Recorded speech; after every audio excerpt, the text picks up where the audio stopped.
Biggest influence? Well, I think it's a lot of different styles, to be honest. Like, I'm really inspired by, for example, in EDM music, Deadmau5, Daft Punk, also TSO, of course, and I'm from Europe, more like the trance guys above and beyond.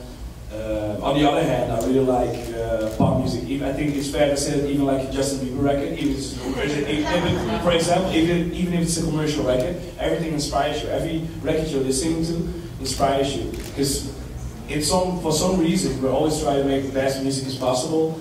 So, yeah, I don't know, like everything inspires me. At this point, I really love the new Justin Timberlake album, the 2020 Experience. It's so amazing. Like, of course, it's Timberland, but even that inspires me a lot. Even if it's not like directly hearable in my own tracks. Thank you. Okay, next question. Hey, what can we expect from your set this weekend at Ultra compared to last year's and last week's?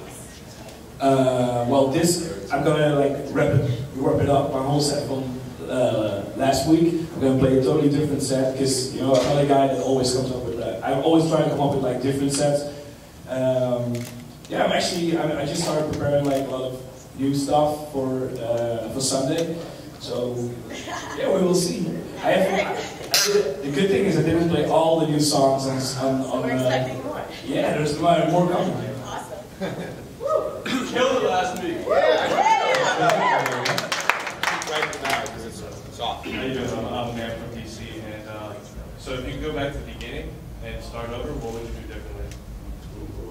Ooh, good question. Good question. Well, I think it's fair to say that we all make the same mistakes as beginning producer. I think I signed to the totally wrong record company in the first place. Like my first manager totally fucked me up, and yeah, I think that can happen, but that only makes you stronger. Next question. Speak into the mic, it's a little soft. Going off of that, what are your plans for Revealed Records, and do you have any up-and-coming artists that we should be on the lookout for? Well, I have two guys next to me. There you go. Let's introduce these guys. Well, yeah, here on my left hand is Dannic, and yeah, you all saw him on the main stage. This is Dyro. I think those two guys are like by far the next big things. Of course, there are a lot of new guys as well. Alvaro is going to do a couple of records on Revealed recordings. Like the more progressive guys, Paris and Simo, are really talented as well. Revealed recordings will always focus on new talents instead of like releasing tracks from big names, because they already signed to major record companies like Ultra, Universal, Sony. So I think it's way more fun and way more inspiring to me to work with new talents and actually help each other. Like we're one big family instead of a record company. We just help each other out. We send tracks back and forth and help each other, even if it's not even a collab. So I think that's the most fun with whole Revealed recordings. At this time, we just make the music we love to do the most, and I think that's the most important thing. Next question. As a kid, did you always know you wanted to do music, or at age 10, what did you want to do with your life? That's really early. Well, let's bump that up to 15. 15, I'll give you 15. Well, yeah, I've always been into music. I was 4 years old when I started playing piano. I played piano for like 10 years. I started producing, actually dance music. I started producing at the age of 8. And I signed my first record deal when I was 14. And since that point I started touring in Holland. And just like only Holland, just doing gigs, get my name out there. And then Belgium came, and France came, and it was getting bigger in Europe. And yeah, for the last 3 years I'm now touring worldwide. Next question. Somebody come on. There we go. We'll get you next. Where do you see dance music going in the future? I mean, next couple of years specifically. I think it's just getting started. Like seriously, everybody thinks that EDM is now like huge in America, but I think it's still getting started. When it just took over the radio. And what I like about here in America, that dance music has always been there in Europe. Everybody knows that. But I think dance music is not mainstream, but the mainstream finally caught up in dance music. It's like the opposite. That's a really good thing. And I like, as I said, what I like about the Justin Timberlake album, he just fucked the whole EDM. Like he just came up with a totally different, like what it used to be. And I think it's good that like the big pop artists forget about EDM, do what they love to do, like just make hip hop tracks and stuff. And DJs always will, what we do, we make records for a dance floor and not for the radio, but the radio picks it up. That's like the opposite way. And I think if the DJs will always be there and make that good, like try to put out the best dance records as possible. So I think dance music is just getting started here, and you can tell, like we've done finally Tomorrowland in the States. So Sensation is now here, like all the big festivals from Europe are coming, and besides America, Asia is really catching up on dance music. So I think it's going to be a worldwide thing. Oh Lord. Okay. Yeah. This question is for you guys, Dannic and Dyro. How did you guys meet Hardwell, and how did you guys start working together? For me, it's a different story because we've been best friends for 8 years now, or 9 years. Oh. And Dyro only met like, No, it's funny because I only met Dyro for like one and a half year. I know for 1.5 years, and he's from Amsterdam. We're from the south, like it's 1 hour drive. But yeah, we're really close friends right now, and it's just been really good. Yeah, I met Robert through my music, so I had a different approach, but it was like 2 years ago, and November was the first signing to Revealed, and ever since then we've been together, touring the world, releasing music together, so yeah, that's how we met each other.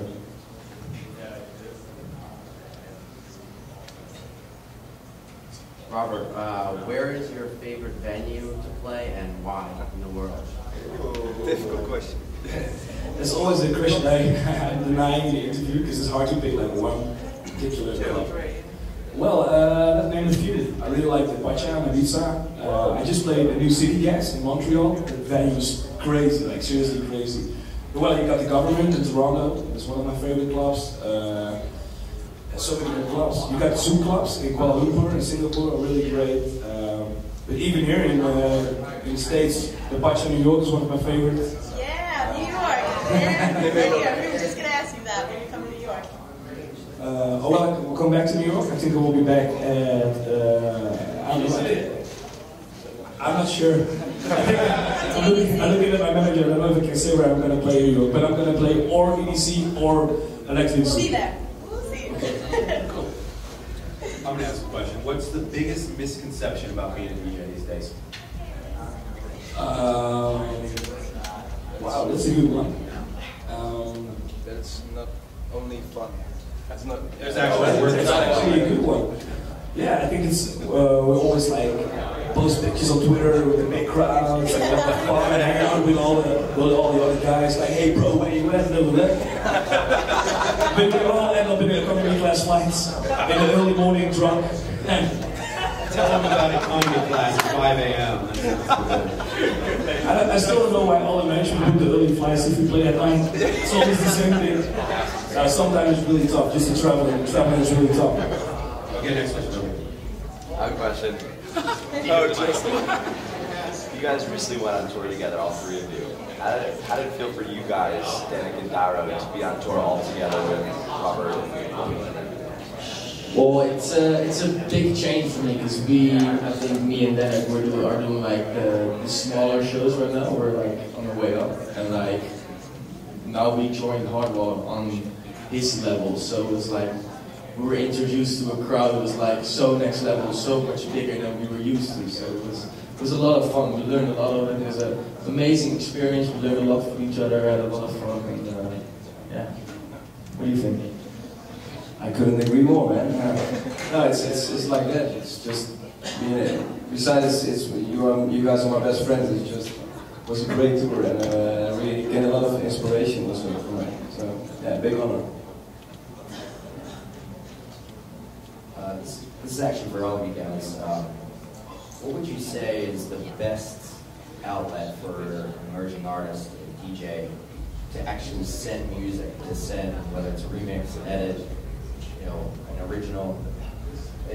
I've heard conflicting things of who to send it to, and I'm sure you guys have inboxes that are filled with music that you probably don't have time to listen to, but what would you say for somebody who's trying to emerge, what the best way is to get you guys to listen to it, or to get the right ears to listen to it? Yeah, what I always say is that when you make a good creative record that's like fresh and really good, one or another way it finds the artist. I always found it hard to send demos to labels because even I never get a reply.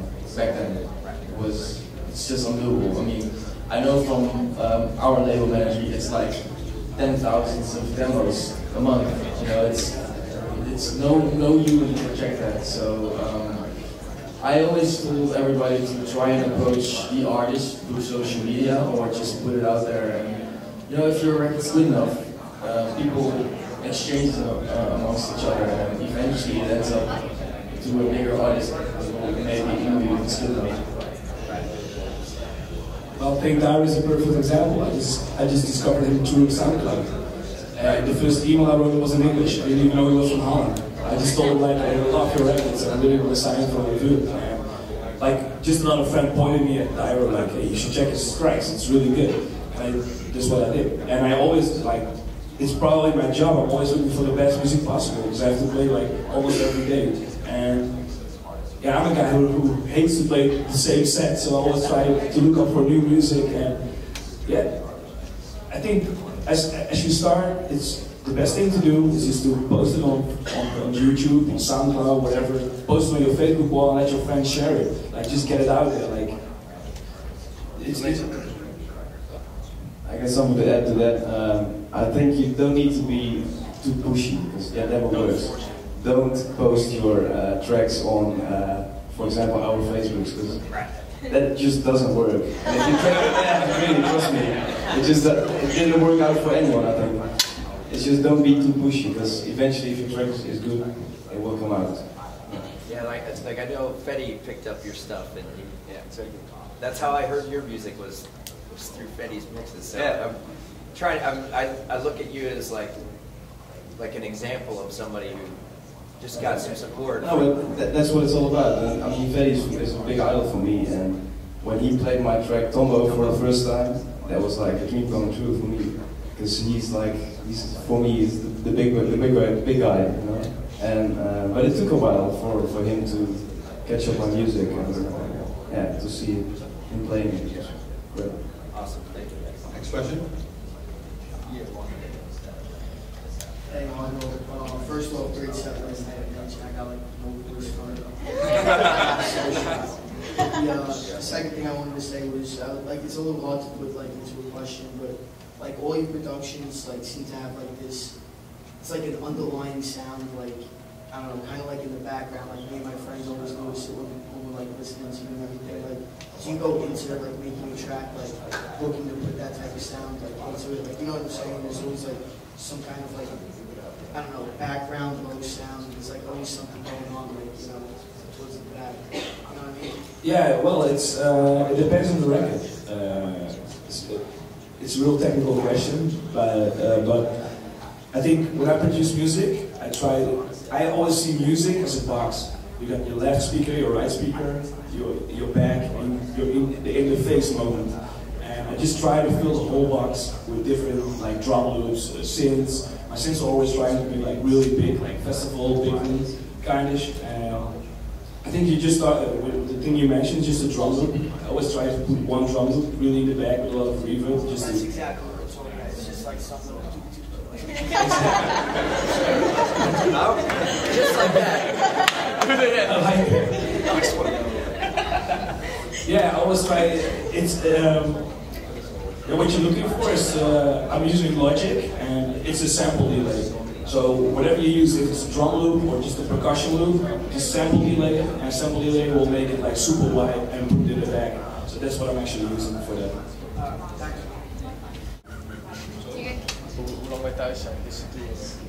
Wow.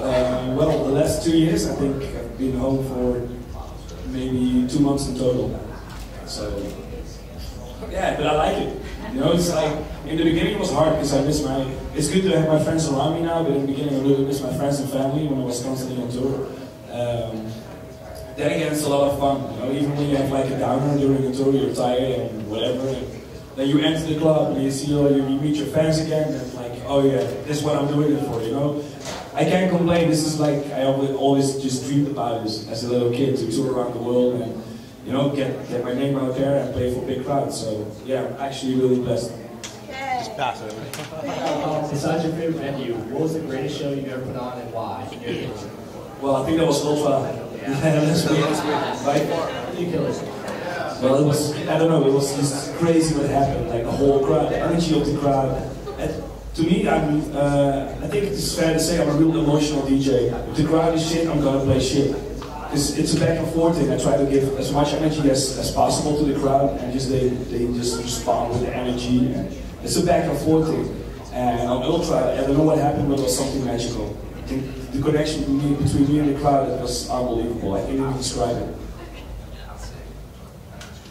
Okay, next question over here. This question is for all of you guys. If you weren't doing this, what would you be doing? Or where did you see your life going? For me, I would do something with my study. I studied marketing. I only quit my job like last year, so for me it's been great. But I think I will be a marketer. I think I will be a graphic designer or something like that, something creative. Always been into graphics, and I'm still doing all the artwork myself or Revealed. Yeah, I think that's what I always did before I really broke through as a DJ. I will be a unicorn.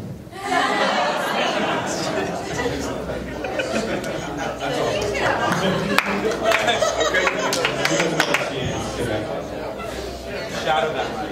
Where did you get the name from Hardwell from? Why did you name Hardwell? Oh, Hardwell.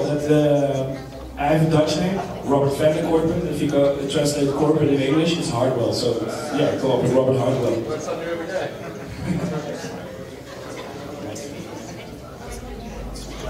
Hardwell, when can we expect your follow-up to 076 Tiesto collaboration?